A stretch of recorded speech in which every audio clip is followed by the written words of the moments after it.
What's up, darling? What's up, FranXX? It's darling in the FranXX. It's WIAGW.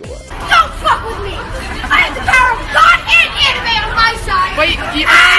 Hello, everyone, and welcome back to another episode of Why I'm a Genius Weekly. Today we're talking about a new anime that I was there at Anime Expo for the grand reveal of, Darling in the FranXX. That's right, July of this year, this Trigger/A1 Productions collab was announced at Anime Expo, where I just happened to be at the Trigger panel. Pretty cool guy. Now, from the outset, having the A1 name attached to it raises a few eyebrows for known reasons. But with Trigger on board, who could say what kind of a crazy thrill ride you're in for? Well, 3 episodes are out as of the time of this recording, so we are going to talk about them. Gonna try to go a little quicker than normal, because I'm trying to keep these episodes a little bit shorter for everyone's benefit, but let's get to it. Now, right out of the gate, there is a lot to like about Darling in the FranXX. If you had seen some of the promotional art that had come out for it, I thought the characters were generally attractive for their kind of milquetoast, you know, like young kid student aesthetic thing they're going for. But as the show was being directed by our friend Nishigori of Trigger, the man has done character designs for Fooly Cooly, Panty and Stocking, Idolmaster, Aim for the Top 2 Die Buster, and a little show called Tengen Toppa Gurren Lagann. So the man knows his way around an attractive character. And this being a mecha show, the very unique mech designs were done by Oyama Shigeto, the same man who had done the mech designs for Die Buster, one of my favorite mech shows ever. They're very humanoid and very non-practical looking, but it's a style I quite like. Like, we're talking about super robots anyway, there's no need for them to look specifically functional. And I will say, when I started watching the show,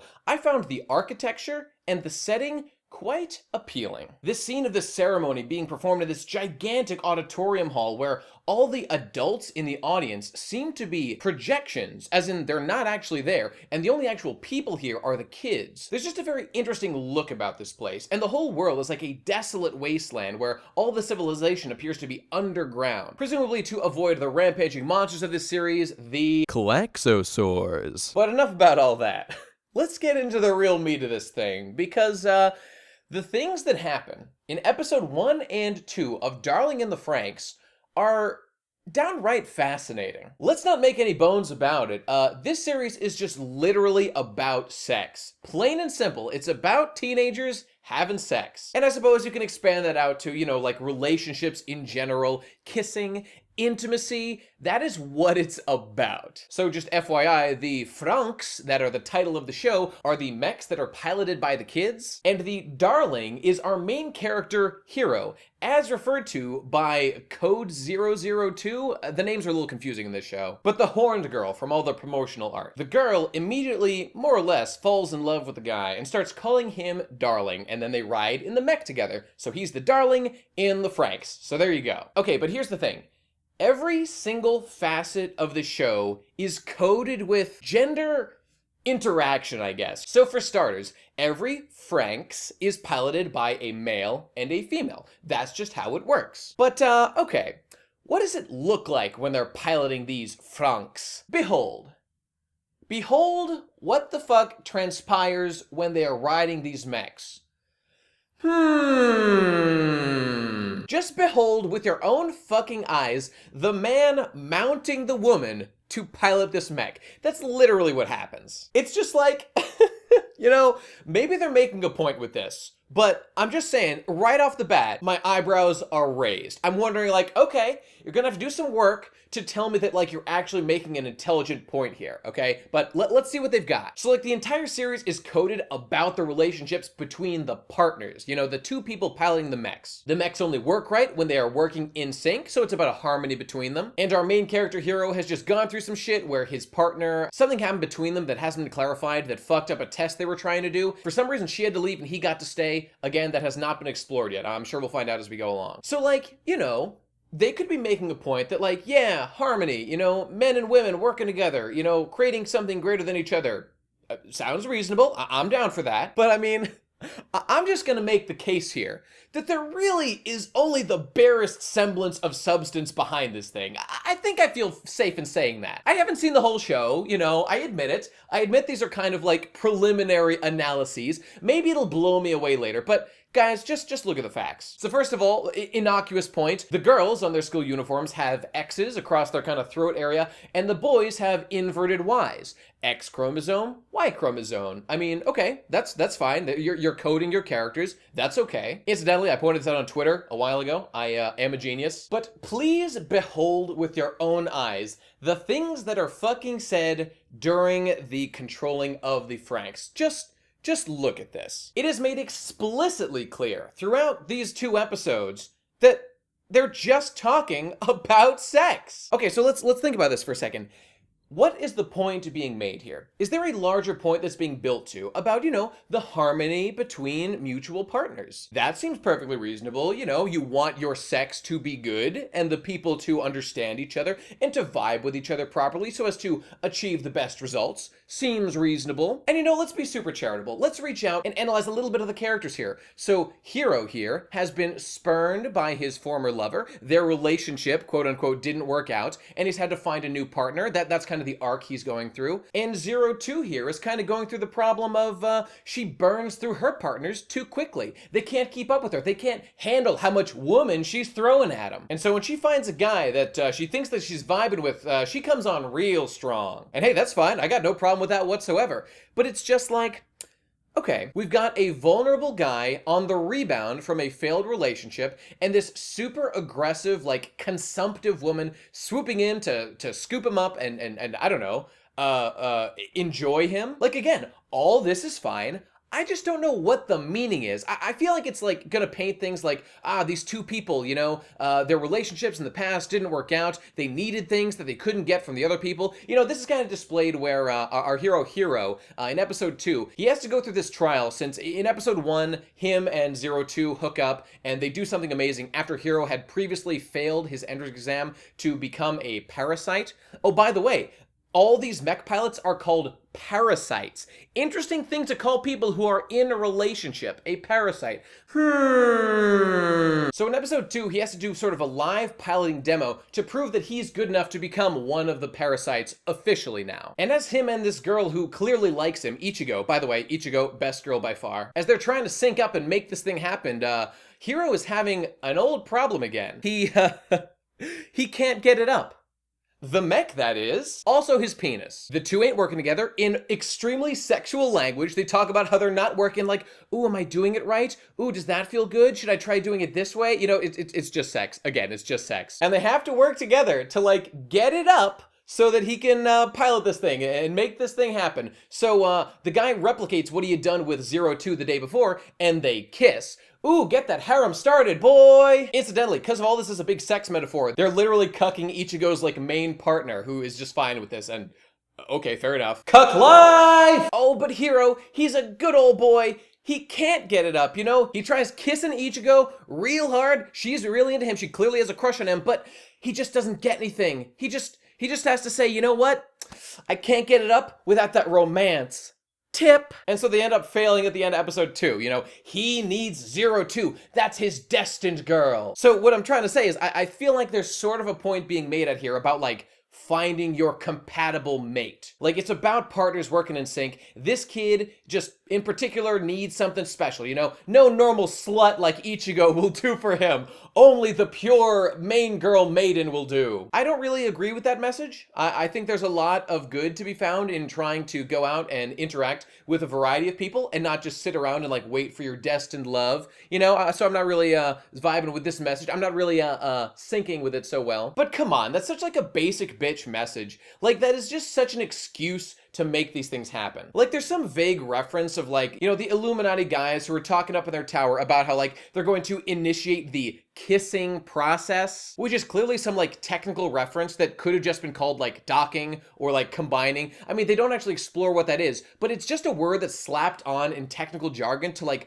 codify this series as about relationships. The point is, everything in the series is like codified, as I said, as if there were some deep meaning being gotten at here about relationships and male-female interaction. But like, okay, just for one more example, what is the excuse to have only like 14-year-old kids be the pilot of these mechs? Yeah, I know it's easy to skip over details like that, but like really think about it. Why exactly are like children the soldiers being sent out in these fucking mechs instead of objectively more emotionally and mentally developed adults who could probably do a fucking better job? Like, there is no excuse. It's just so we can literally watch 14-year-olds fuck each other. And yeah, in episode 1, we do see that there is an adult male who's working with, horny girl. But again, the series isn't focused on, like, developed soldiers. These kids are being prepared to go out into the field as is. These are children soldiers, and it's just like, why? I would like an explanation as to exactly why children are being used to pilot these mechs. And I'll accept an in-universe one of like, oh, kids are just the ones who can control them because they've got the magic energy, like in Evangelion. It doesn't have to make perfect sense, but it does need to make sense in-universe, and I would say have like some point to it, other than just showing us teenagers having sex. Is that too much to ask? I don't think so. The universe is like kind of interesting in that it's got this thing going on where like the kids are clearly in this like weird fascistic system where Hero clearly expresses when he's failed that test previously, he's like, if I can't pilot a mech, I'm going to die. There's definitely something going on here where things have like gone dystopia style. Kind of reminds me a little bit of Nier Automata. Like all the people of authority, all the adults are sending in like projections of themselves. Like we don't actually know if they're real, and they're not really interacting with the kids who are only going to be kept alive long enough to be useful to them. And if they deviate from that, then they're gonna fucking die. The parasites are apparently extremely disposable, as I suppose a parasite would be. So, okay. But look at this shit! Come on!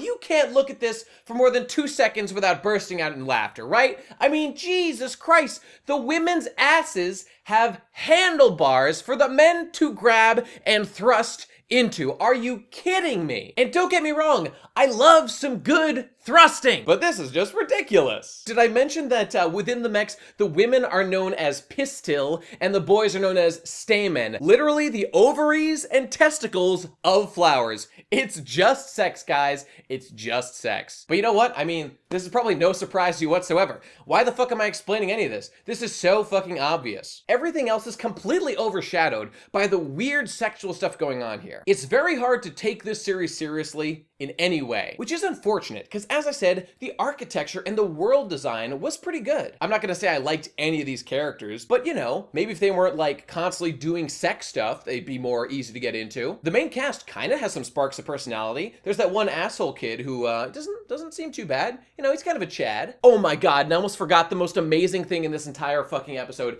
In episode 2, when our boy Hero has to be off training by himself, he doesn't have a partner with which to pilot a mech at this time, so he's got to be doing it alone.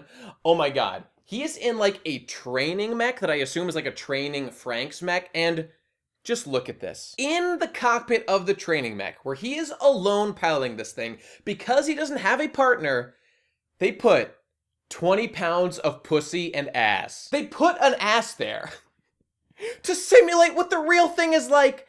Oh my god! I would actually prefer it if at some point it turns out that like there was some weird like human trafficking experiment going on and this was actually like a real person's ass had been installed here, as opposed to the idea of some craftsman like modeling an ass, installing it here simply as a visual reference to help people know what it's going to be like when they upgrade from like this training mech to a real FranXX. Like, oh my god! I kind of love it though. I don't know, man. There's not much more to say than that. It's just a fucking ridiculous show. I kind of want to keep watching it to see the pretty things that they're going to do in the future. Again, I really enjoy these kind of weird, goofy mech designs by what's-his-face. I have no illusions this is going to be like a brilliant show or like a super compelling narrative with these characters. It is what it is, a very silly show with a good aesthetic. And, if that's your bag, God bless. And you know what? I guess that's it. I just kind of want to have a little fun and talk about this hilarious fucking show that I saw a couple episodes of. I'll be interested to hear how it develops as the season goes along. Will it prove me wrong? Will it have a strong message behind the 20 pounds of pussy and ass? Maybe, man. Maybe. Let's find out. Now, hey everybody, before we move on to our next section, I have a big announcement. Everybody, you know, if you watch this show all the way to the end, I'm always plugging my podcast channel, The Procrastinators, that I do with a bunch of content creators online. Ben Saint, my brother, Digibro, Hypocrite, etc. We've got something huge. Have you ever heard of a little thing called RADCON? RADCON 3 Kickstarter announcement, motherfucker! By the time you see this video, the Kickstarter for RADCON 3, our third get-together content creation extravaganza, will be up and running. And we need your money! Listen guys, here's the deal. If you're a fan of me and what I do, you should be watching the Procrastinators podcast. We've known each other and we've worked together for many years, and over that time we've produced a lot of content together, including RADCON 1 and RADCON 2. Playlists to both of those will be in the description, so you can check it out and see the kind of content we make. One among them being the Kingdom Hearts lecture that I know everybody loves. Well, guess what RADCON 3 is, everybody? RADCON 3 is the chance for me to make another lecture. I don't want to spoil you on what it's going to be, but it will be about a series that is extremely near and dear to my heart, and I know to yours as well. That is why I urge you to go and pledge some money to the Kickstarter. Help me make it happen. Help the PCP make the dream real. RADCONs represents the united vision of the members of the PCP to come together and make content together as brothers. The 6 of us confirmed to be there are going to be me, Ben Saint, Digibro, Hypocrite, Tom Oliver, and Munchie. We're renting a house together outside of Boston because none of us have a facility where we could do this thing in, and we are just going to create for a 10-day period. So here's what I'm asking for. Check out the Kickstarter, link here and in the description. Click on the RADCON playlist in the description and see if that content is something that you would like to support. Check out the rewards on the Kickstarter if you want some exclusive merch and behind the scenes footage that you can only get through this Kickstarter. I would recommend the $50 tier if you want to get the shirt and pin and behind the scene footage that we'll be making at the con. Read over the list of projects that we plan on making, and then just get on your fucking knees and thank the Lord that you have the opportunity to help this project become real. But in all seriousness, you guys, I'm extremely grateful to. You're the ones who keep my hope alive about being able to be a full-time content creator, and RADCON is a step along that path as I see my involvement with the PCP growing and that organization growing and expanding off into more and new directions as time goes on. I'm extremely thankful for everything you guys do, and I would be super appreciative if you could also fund this Kickstarter because it means a lot to me, and I hope that it means something to you as well. If you have any questions at all, feel free to shoot them to the Kickstarter. Somebody from the PCP, generally it's going to be me, will be answering those questions as soon as we are able to. We're aiming for complete transparency on this. There is a full detailed list where all the money that is going into this Kickstarter is going, and we are asking for $5,800. That's enough for flights for everyone to come out. That's enough to rent the house itself, pay our cameraman, give us a little bit of food money while we're there, and deal with the Kickstarter fees associated with it, as well as the manufacturing costs of the items we need to make for the rewards. All in all, I think it is a solid proposal that I would be honored if you would support. And with that, let's cut this bullshit and get to the end and that P.O. box. Transition. We're transitioning. I just can't stop in. Hey! I got a letter. Send the mail to the address over there, everybody, and let's get into it. Our first letter here is from Alex H. Let's see here. Greetings, best guy ever. I'm 23, and I hope you enjoy my drawing. I've been practicing in the hopes I may one day become a cartoonist, and I really enjoy your videos. I apologize for my poor punctuation. I usually don't feel that compelled to do this sort of thing. Anywho, keep up the good work, dog. Sincerely, Alex. Short, sweet, and to the point. What do we got here? Hola, señor. ¿Cómo se van las cosas? Please forgive any inferior mistranslation. Espanol isn't my native tongue. Can you see this? I'll probably put a picture of this up. Adorable, man. Wish you the best of luck. God damn, I really love that letter. That just got right to the fucking point. Thanks, Alex. Keep it up. We've got a letter here from Nathan B. with, I notice, a Gaston stamp on it from Beauty and the Beast. I love it already. Oh my god. I see something that says my Kokoro wish on it. Let's, Atashi no kokoro kara no... I can't read that. I assume it means Kokoro wish. My kanji is weak. Whoa, there's some complicated stuff going on here. Dearest best guy ever, long time watcher, first time writer. First, Merry Christmasu, bestie boy. Thank you very much. Second, I wanted to write you for a while to thank you for making the video on GrapeCoon. Rest in peace. I've been a depressed hiki for many years and fell for the waifu trap. While I think that it is a good coping mechanism, it has delayed me in social development. You see, that's the thing, guys. That's the thing. This guy gets it. I got a lot of flack for that, Nathan, so I appreciate the support. I've gotten better recently and managed to somehow acquire a BF. Congrats. Anyway, just wanted to say you inspired me and helped me see it's worth it to try. Oh, I'm so happy. That is fantastic. Great job, dude. Also, have you seen Natsume Yuji Kaiko? It's one of my favorite Japanese animus. It's comfy and tugs at my kokoro. I highly recommend it. Keep up. Best wishes, Nathan. Thanks, Nathan. And there's something else going on here. Let me try this. P.S. Bestie boy, I sent you a gift through Amazon. Not sure if you will get this letter in time with it. Sorry about that. Oh, okay. I'll just have to keep an eye out for it. I honestly don't remember if I already got it or not. Oh, and there's a little thing that's a little Mia of an image drawing. Thank you so much, Nathan. What a great little message. Hope you do well. And I'm feeling like one more from our buddy Carlos R. Dear best guy ever, this is the first time I've ever written to a creator I follow, so bear with me for this shitty letter. Will do, Carlos. I recently started watching your content after about a year of seeing you and Digi do stuff on his channel, and I think I've come across something great. Agreed. I've watched nearly all of your content, including your new episodes for WIAGW. I've also recently finished binge watching every PCP episode after hearing you shill it in your videos, some of my favorites being Porn, Yellow, School Sucks, and any episode where you shove in your utilitarianism. Haha, me too. I'd become a patron for you, but I'm just a poor college fag with less money than Ben. Ooh, now that's serious. But I suppose Stanford has you covered.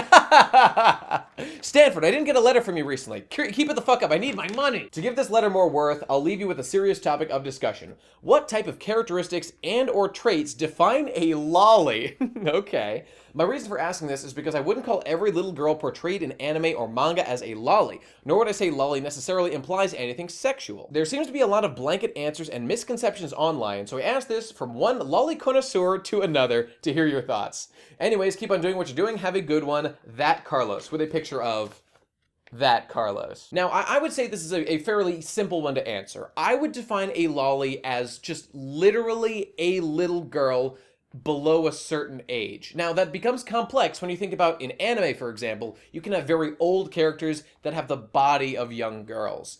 You know, that is kind of where things get into a gray area. Like if you've got the, you know, the old meme of the 1,000-year-old dragon in the body of like a 9-year-old girl. I mean, does that count as a lolly? I would generally say yes. It might be like a subsection of lolly, like, you know, old mind, young body type lolly situation or something. I would count that as a lolly. But you know, here's something else though. In the real world, for example, we have women who are like, you know, 50 years old, and they just naturally are like not tall. They remain like semi-flat chested, you know, they haven't developed a lot of, you know, older women traits, hips, ass, tits, that kind of stuff. And I think I heard like a horror story of like in Australia, like a girl like that was sending pictures of herself naked or something to like her boyfriend or her husband or something. And like, I think he got arrested for child porn or at least like flagged for it. And the reason is just because she looks like she has the body of a young girl, but in reality, she was like 27 or something. So I guess I'm just saying there is some gray area here, but I'll give you 2 easy rules. 1, if she looks like a little kid, then she's a lolly. When they get into like the teens, that's when it's like, you know, a little bit of a gray area. When they start to get like 14, 15, 16, I'm just saying there's some gray there. Anything below that is a lolly. And I guess the same would apply to guys for Shota. I mean, I guess actually that's just 1 rule, not 2. Yeah, if it looks like a lolly, then it kind of is a lolly, unless she's older. Oh my god, I don't know. This is hard. Okay, I got it. She's a lolly unless you can prove she's not. Okay, so like if I say, hey, this character looks like a lolly, and then you say to me, no, that's actually a 5,000-year-old dragon character, then I'd say, oh, okay, my mistake. Now, I feel like some people would come back with that and be like, well, you guys only use that excuse so that you can like jack off to the bodies of little kids and shit. But that's fucked up, dude, because what are you, a fucking pedophile? I mean, everyone's got their own tastes. As long as no one in the real world is being hurt, aka kids, I really don't see a problem. I don't think we're like encouraging rapists to go out and like abuse children. So I don't know, man. It just doesn't seem like a high priority thing to worry about to me. Like Japan, as I recall, makes most of the lolly porn in the world, has like by far the lowest rape rate or something along those lines. So Whatever, we just gotta be practical here. A thought-provoking question, indeed, from Carlos. Thanks, buddy. And let's move on to the Q&A.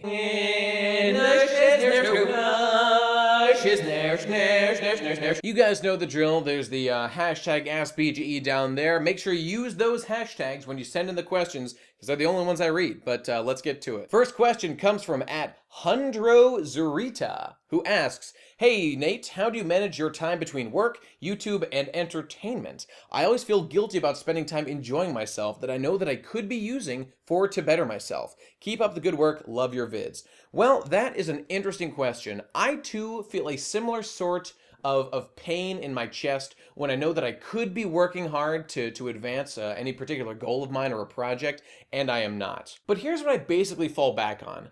I think about if I have accomplished what I wanted to do that day overall. What I'm saying is giving yourself permission to accomplish a specific couple of tasks towards your intended goal that you're moving towards it. And then once you're done with those, you've checked off the boxes for each of them, then you say to yourself, okay, you know what? I've been productive today and I deserve a break. Because let's not forget, it's important to take downtime. If you just work all the time straight, you can burn yourself out. And I know what that's like. So for you, I would just say, start at the fundamental root of this thing. Find out what your life is structured like. What are your expenses in life? Make sure that you're meeting those. Like if you got a job, make sure that you're getting enough time to work at your job, to pay your bills, get whatever savings you want, and income for whatever expenses you have. Beyond that, do what I do and budget more time to do your YouTube stuff. That is kind of the nature of WIAGW. WIAGW is a show that I could fit into my schedule, and so far, so good. And then as you're going through your day, when you're working on those, the time that you have left over, once you've accomplished your goals for those fundamental necessities, beyond that, then you can put yourself in some free time. And I know it can be tough to feel a little bit repressed by scheduling things this way, but once you get in the swing of things, I find a lot of this comes really naturally. So yeah, that's it. Good luck. @AJCase997 asks, if One Piece was set in the real world, modern day, would Blackbeard say, "The memes of men will never die"?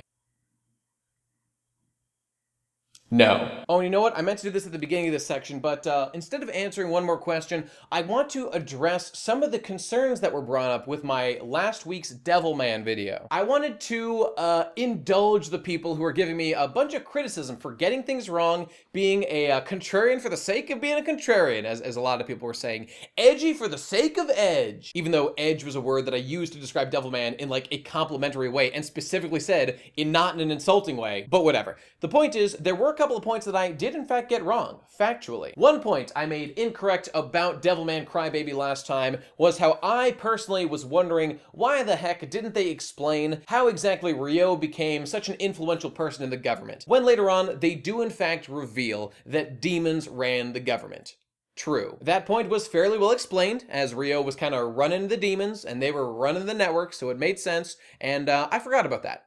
I admit it. And the more important point beyond that was my misunderstanding of the ending, which I feel some justification for having. Now, in my video, I got a lot of flack for saying that Akira was defeated and Ryo just won. And a lot of people were making a similar comment saying that whoa, best guy ever, you're telling me that Satan, looking at the dead body of the only thing that he cares about as the wrath of God descends from above and his whole demon army is destroyed, preventing him from being able to take the revenge against God that he wanted to, you're calling this a win? No. What I was specifically referring to was his victory over Akira, but I understand the point they're making, and I think it makes sense. In a larger sense, it's true. Satan did, in fact, lose. And I was listening to some people making videos about this show as well, and some people had said that, I think Go Nagai had commented saying that the actual main character of Devilman is, in fact, Ryo. Because in the end, Akira, I was criticizing the show for killing off Akira, and nothing was learned by that character, which is generally true. He's basically the same guy after his initial transformation at the beginning of the show. But by the end, it is in fact Ryo who has undergone a character arc, and he feels true regret by killing Akira, again, the one thing that he cares about in this world. And so in that sense, the morality of man that Akira embodied has actually won by influencing Satan and making Satan understand that what he has done is a bad thing, and perhaps will correct his behavior in the future. But here's where I sort of disagree with some of the critics. The wrath of God then comes, and Ryo just dies. Now, I suppose, because we've established this, he will die and remain as pure will, and then come back. Okay. And you know, some people have actually gone on to say that actually this whole thing about remaining as pure will and how I criticized the show for saying how God couldn't find them as spirits and why didn't God just like wipe them out? He's God, he should be able to do this. Some people were saying that this entire experiment of mankind and everything that happens on the planet Earth is put there specifically to have all this terrible things happen again to Ryo and punish Ryo. This is a grand sort of purgatory for Satan. And while that is an interesting theory, I mean, it is only that, a theory. And man, like, if that's true, how fucking capricious and a big asshole is God, that he would like create races of people and then wipe them the fuck out just to punish his one angel who he loved more than anybody and betrayed him. Like, that's the thing that nobody is talking about, at least that I've seen, about Devilman. The character of God is so unexplored when I feel he's really the most important character here. Again, Akira is kind of a tool. He represents the goals of humanity. So, I mean, he's his own thing. He doesn't really matter that much. Who really matters is Ryo and God. These are the power players. If God is so cynical and so willing to create consciousness and then destroy it just to punish one of his creations, you know, his favorite angel, Satan, Lucifer, like, this guy is not a good person. He is a moral monster who's committed worse genocide than anyone in history. But you know what? There's no point in getting into this. To the Devilman people who were criticizing me for not fully processing all the details, you were right. There were some fundamental things I missed.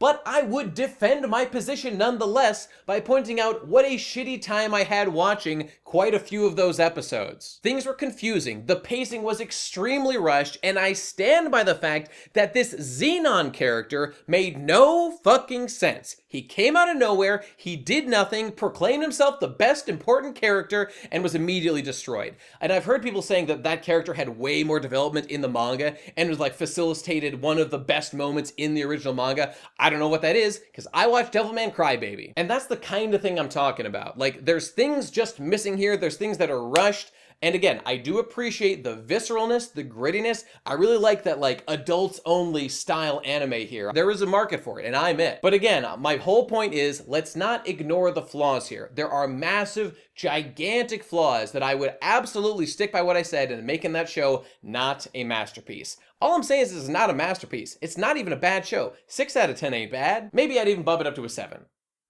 No, I wouldn't. Okay, everybody, that's it. We're done. Thank you for listening. We have wrapped up everything. All right. Packages, everybody, you sending them? Send them to this address over here. Questions, everybody? You sending them in for me to answer? Use the goddamn hashtag over here. Support this channel at patreon.com/bestguyever. Follow the procrastinators. Speaking of which, let me mention again, RADCON 3 Arena Kickstarter. Straight up, people, I would prefer that for this month, you give your money to that Kickstarter than to me. It's more important to me that me and my friends are able to make this happen because there's a bunch of us that can't afford to just take time out of our schedules. The only way this is economically justifiable is to do a Kickstarter like this. So I sure hope we can win your support. Again, you got any questions? Send them on the Kickstarter or even send them to the TP Crastinators Twitter account. We'll check it out and we'll get back to you in time. Again, we want transparency. We want questions so that we can answer them because we have only the noblest of intentions. We just want to make enough money so that we can get ourselves to the place, make content, and give it to people who desperately want it. Just as we've done not once, but twice before. And of course, if you're a fan of One Piece, check out the Podcast. We got a channel over there and an active Discord server for the peeps who just want to talk about One Piece all the damn time. We got a Patreon for that too. Check it out. And that's gonna wrap it up for this episode of WIAGW. Don't fuck with me! I have the power of God and anime on my side! Wait, That is why I'm a Genius Weekly. Thank you for watching, everybody, and I will see you on the other side. Thrust!